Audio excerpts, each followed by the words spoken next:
इसको भी धुरंधर 2 वाले दिन ही लॉन्च होना था, बेकार में इतना लेट करा दिया। तो दोस्तों, आखिरकार स्पाइडरमैन ब्रांड न्यू डे का ट्रेलर आ ही गया। इस साल मार्वल की सिर्फ 2 ही मूवी रिलीज होने वाली है। एक तो इस सदी की सबसे बड़ी फिल्म एवेंजर्स डूम्सडे और दूसरी स्पाइडरमैन ब्रांड न्यू डे। पर स्पाइडरमैन की ये फिल्म भी कुछ कम नहीं है। भले ही यहाँ मल्टीवर्स की कहानी नहीं दिखाई जाएंगी, लेकिन फिर भी ये मूवी बहुत कमाल की होने वाली है, जहाँ हमें कई विलेंस और हल्क और पनिशर जैसे बढ़िया कैरेक्टर्स दिखने वाले हैं। आज मैं स्पाइडरमैन ब्रांड न्यू डे के ट्रेलर का ब्रेकडाउन करूंगा और बताऊंगा आपको इस मूवी की स्टोरी के बारे में। तो आइए देखते हैं।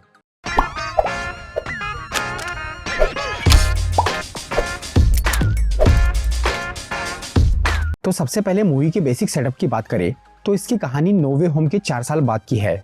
उस फिल्म के एंड में हमने देखा था कि मल्टीवर्स के उन लोगों को अपनी दुनिया से निकालने के लिए डॉक्टर स्ट्रेंज ने एक ऐसा मंत्र पढ़ा था जिससे पीटर पार्कर का वजूद मिट गया, यानी सब लोग उसे भूल गए। इसी वजह से पीटर ने एक नई जिंदगी शुरू की और अब वो अकेले एक किराए के घर में रह रहा है और पढ़ाई के साथ साथ सुपर हीरो का फर्ज भी निभा रहा है। ट्रेलर में हमें पीटर स्पाइडरमैन नो वे होम की एंडिंग वाला सूट पहने हुए दिखता है, जो कि बहुत बढ़िया है। और सबसे खास बात ये कि ये सूट टोनी स्टार्क का दिया हुआ कोई हाईटेक आर्मर नहीं है, बल्कि ये पीटर का अपने हाथ से बनाया हुआ एक नॉर्मल सूट है। मतलब फाइनली अब स्पाइडरमैन बिना किसी सपोर्ट के अपने पैरों पे खड़ा हो गया, जिसमें उसे काफी स्ट्रगल करना पड़ रहा है। पर क्या करे, किसी महान इंसान ने कहा था कि बड़ी ताकत के साथ बड़ी जिम्मेदारी भी आती है। इसी बात के नीचे सभी स्पाइडरमैन पिस रहे हैं। ट्रेलर की स्टार्टिंग में हमें पीटर के पास एक लेटर नजर आता है, जो कि नो वे होम की एंडिंग से उसके पास है। इस लेटर में पीटर ने अपनी कहानी लिखी है, जो वो अपने दोस्तों को सुनाना चाहता है कि वो स्पाइडरमैन है और एक बड़ी मुसीबत को टालने के लिए उसे सबके दिमाग से अपनी यादें मिटानी पड़ी। पीटर ये बात अपने दोस्त नेड और अपनी गर्लफ्रेंड एमजे को बताना चाहता है, जिसके लिए वो बार बार उस दुकान में आ रहा है जहां एमजे काम करती है। लेकिन वो 4 साल में अब तक उन्हें अपनी बात नहीं बता पाया, क्योंकि पीटर को ये डर है कि उसके दोस्त उसे पहचान नहीं पाएंगे या फिर ये राज जानने से उनकी नॉर्मल लाइफ में प्रॉब्लम आ जाएंगी। लेकिन फिर भी पीटर नेड और एमजे के आसपास ही रह रहा है, शायद उनका पड़ोसी बनकर, ताकि वो उन्हें खतरों से बचा सके। यहाँ एक सीन में एमजे के घर कोई पार्टी चल रही है, जहाँ पीटर भी इनवाइटेड है, क्योंकि वो उसका नेबर है। और फिलहाल एमजे किसी और लड़के के साथ रिलेशनशिप में दिख रही है, जिससे पीटर को काफी बुरा लग रहा है। फिर आगे एक सीन में एमजे स्पाइडरमैन के साथ नजर आती है और ये मोमेंट बहुत सीरियस लग रहा है। शायद यहाँ पीटर अपना मास्क उतार के एमजे को अपनी असलियत बता देगा। ये सब तो था मूवी का बेसिक प्रीमाइस। अब बात करते हैं इसकी मेन स्टोरी की। एक अच्छी कहानी बनती है फिल्म के हीरो और विलेन से। मूवी का मेन हीरो तो स्पाइडरमैन है, लेकिन उसके अलावा यहाँ एमसीयू के कुछ दूसरे हीरोज भी मौजूद है, जैसे ब्रूस बैनर यानी हल्क और दूसरा फ्रैंक कैसल यानी पनिशर। हल्क को हमने आखिरी बार शी हल्क सीरीज में देखा था, जहाँ वो अपने स्मार्ट हल्क वाले रूप में दिखा था, लेकिन इस फिल्म में वो अपने इंसानी रूप में है, जिसका रीजन है उसके हाथ में लगा हुआ ये डिवाइस, जो कि उसने शी हल्क सीरीज में बनाकर पहना था, ताकि वो इंसान बनके अपने हाथ की चोट जल्दी ठीक कर सके। उससे ब्रूस का हाथ ठीक हो गया था और वो वापस हल्क वाले रूप में आ गया था। पर अभी उसने ये डिवाइस शायद इसलिए पहना है ताकि वो इंसान बनके कॉलेज में पढ़ा सके। ट्रेलर में पीटर यहाँ ब्रूस के पास मदद मांगने आता है, लेकिन बैनर उसे पहचानता नहीं, क्योंकि डॉक्टर स्ट्रेंज की जादू की वजह से सभी एवेंजर्स भी पीटर को भूल गए हैं। पीटर यहाँ ब्रूस से क्यों मिलने आया है, इसके बारे में हम आगे बात करेंगे। अब मूवी के दूसरे इंपॉर्टेंट कैरेक्टर की बात करें तो वो है पनिशर, जो कि आखिरी बार डेयरडेविल बॉर्न अगेन सीरीज में दिखा था। फ्रैंक कैसल यानी पनिशर एक बहुत ही खतरनाक एंटी हीरो है।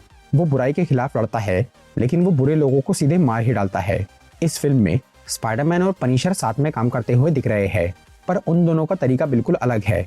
जहां स्पाइडरमैन किसी को नहीं मारता, वहीं पनिशर किसी को छोड़ता नहीं। इसलिए ट्रेलर में यहाँ पीटर फ्रैंक को तबाही मचाने से रोक रहा है। अब उनकी ये जोड़ी कब तक टिकेगी, ये तो वक्त ही बताएगा।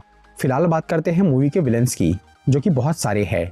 इस फिल्म में टोटल 6 विलेंस है, जिसमें सबसे पहला और इम्पोर्टेंट है मैक गार्गन यानी स्कॉर्पियन, जिसे हमने एमसीयू में पहली और आखिरी बार स्पाइडरमैन होमकमिंग में देखा था। तब से हर कोई मैक गार्गन को उसके स्कॉर्पियन वाले रूप में देखना चाह रहा था, और अब 9 साल बाद हमें उसका कॉमिक एक्यूरेट लुक देखने मिल ही गया। मूवी के बाकी विलेन की बात करें तो वह है बूमरैंग, जो कि अलग अलग तरह के बूमरैंग्स का इस्तेमाल करने वाला एक सार्कास्टिक विलेन है। ट्रेलर के इस सीन में हमें उसकी एक झलक दिखती है। अगला विलेन है टेरेंट्यूला, जो कि एक ऐसा आदमी है जिसकी बॉडी में बहुत फ्लेक्सिबिलिटी है और वो काफी अच्छा फाइटर है। और सबसे खास बात ये कि उसके जूतों में शार्प रेजर ब्लेड्स लगी है, जो कि पॉइजनस होती है। ट्रेलर में स्पाइडरमैन एक शिप पे टेरेंट्यूला से लड़ते हुए दिख रहा है। नेक्स्ट विलन है द हैंड नाम की एक निंजा ऑर्गेनाइजेशन, जिसके लोग बहुत खतरनाक होते हैं। वो शैतान की पूजा करते हैं और वो काला जादू करने में भी माहिर है। ट्रेलर में पीटर जिन लाल कपड़े वाले निंजा से लड़ रहा है वो हैंड के लोग हैं, जिन्हें हम पहले डेयर डेविल और डिफेंडर्स जैसी सीरीज में देख चुके हैं। और क्योंकि पनिशर भी उसी सीरीज का पार्ट है, इसलिए शायद ये निंजा पनिशर की वजह से स्पाइडरमैन के भी दुश्मन बन गए हैं। ट्रेलर के एक सीन में पीटर बिना मास्क के एक जेल में हैंड के लोगों से लड़ता हुआ दिख रहा है। वो यहाँ कैसे और क्यों पहुंचा ये तो नहीं पता, लेकिन पीटर ने अपने जाल से एक निंजा की तलवार तोड़ दी। ये बहुत कमाल की बात है। विलन्स की लिस्ट अभी खत्म नहीं हुई है, अभी 2 लोग और बाकी है, जिसमें से पहला एक माइंड कंट्रोल करने वाला कैरेक्टर है। ट्रेलर में हमें स्पाइडरमैन और पनिशर एक टैंक का पीछा करते हुए दिखते हैं, जो कि शहर में तबाही मचा रहा था।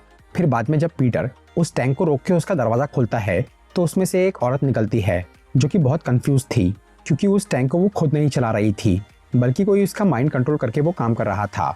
फिर इसी सीन में यहाँ इन गार्ड्स के दिमाग पे भी कोई हावी हो जाता है। ये काम एक अनजान शख्स कर रहा है, जिसके बारे में फिल्म में भी किसी को नहीं पता, बस हमें पीछे से उसकी एक झलक नजर आती है।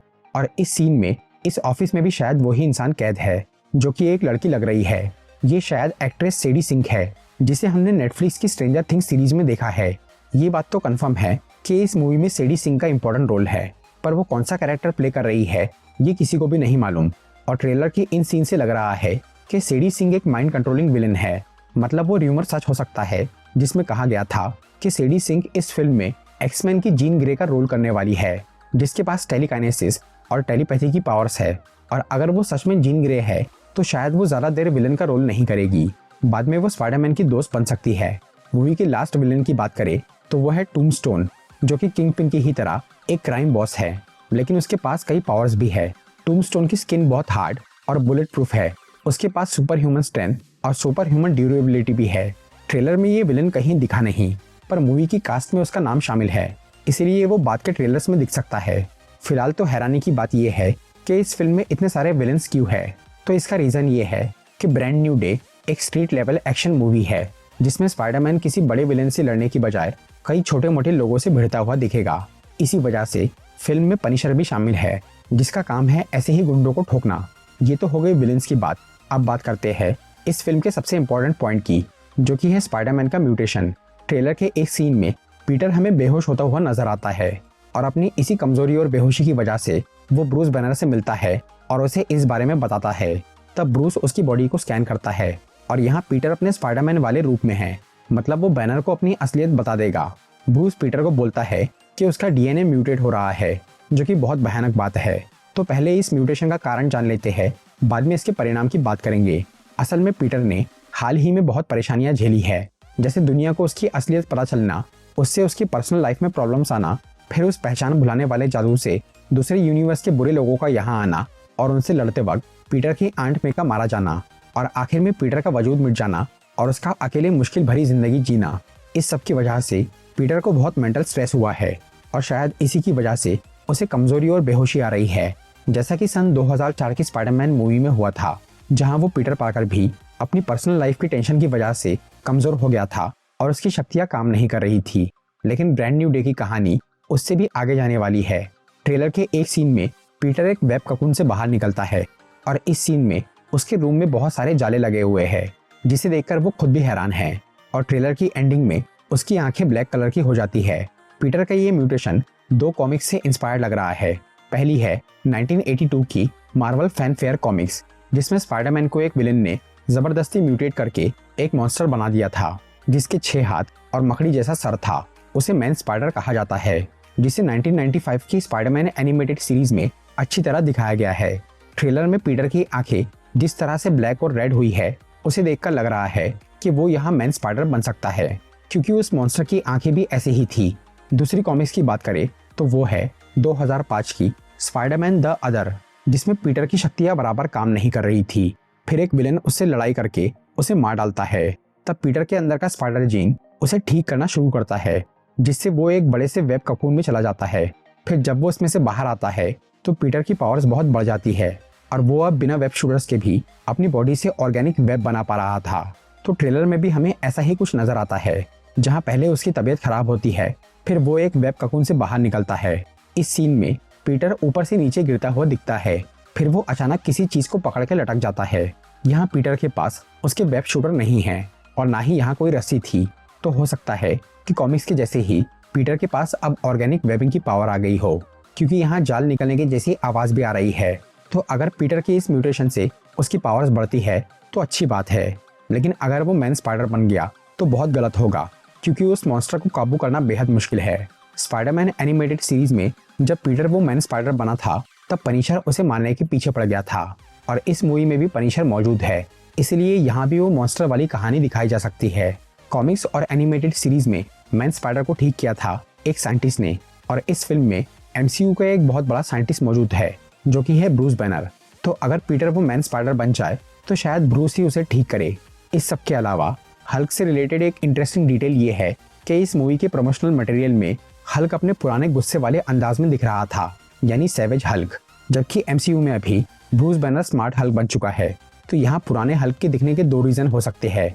एक तो जीन ग्रे यानी उस माइंड कंट्रोल करने वाले विलेन ने ब्रूस के दिमाग से छेड़छाड़ की है, जैसे एवेंजर्स एज ऑफ अल्ट्रॉन में वांडा ने किया था और ब्रूस को गुस्सैल हल्क बना दिया था। या फिर अगर पीटर इस मूवी में मैन स्पाइडर बन जाए तो फिर उसे काबू करने के लिए एक दूसरे मॉन्स्टर की जरूरत पड़ेगी। इसी वजह से शायद ब्रूस जानबूझकर सैवेज हल्क को जगाएगा, क्योंकि गुस्से वाले हल्क में जो ताकत है वो शांत हल्क में नहीं है। अगर ऐसा हो जाए तो मजा ही आ जाएगा, क्योंकि हमने काफी टाइम से हल्क की कोई अच्छी फाइट नहीं देखी है। तो कुल मिलाकर इस फिल्म में बहुत कुछ होने वाला है। बस अब डर ये है कि ये मूवी मल्टीपल स्टोरी एलिमेंट्स के चक्कर में कमजोर न पड़ जाए, जैसा कि 2007 की स्पाइडरमैन 3 और 2014 की अमेजिंग स्पाइडरमैन 2 के साथ हुआ था। तो दोस्तों ये था एक ट्रेलर ब्रेकडाउन वीडियो और Spiderman brand new day movie के बारे में कुछ इन्फॉर्मेशन। अगर आपको ये वीडियो अच्छी लगी हो तो इसे लाइक और शेयर जरूर करिए, और ऐसी ही इंटरेस्टिंग वीडियोस देखने के लिए सब्सक्राइब कीजिए हमारा चैनल और इस बेल आइकॉन को दबाइए ताकि आपको हमारी वीडियोस सही टाइम पर मिल सके। I'm walking alone, the streets are empty. The only thing I can see is my own silhouette. I'm getting stronger, step by step. The clock is ticking, but there's no time for me.